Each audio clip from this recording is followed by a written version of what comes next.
আপনারা সকলে স্থির হয়ে বসুন। মাতাজি ভগবান নৃসিংহদেব ভাগবত কথা আমি নতুন ভাগবত কথা বলবেন, আপনারা সকলে শ্রবণ করুন, তারপরে প্রসাদ পাবেন।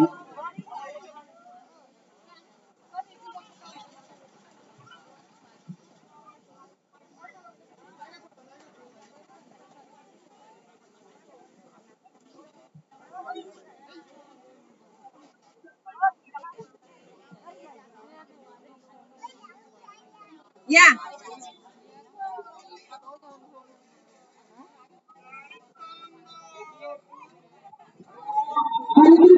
ভক্তবৃন্দকে বলবো একটু বসবার জন্য, যদি এই যজ্ঞ সম্পর্কে কেন আমরা যজ্ঞটা করলাম, এটা হবে কি হবে আলোচনা না হয়, তাহলে সমাজের উপর বিরূপ প্রতিক্রিয়া পড়তে পারে। কারণ তারা জানে না, অনেকেই আছেন জানে না আজ যজ্ঞ হলো তার উদ্দেশ্য কি, কেন করলাম আমরা এই যজ্ঞ, কেন হরিনাম হলো।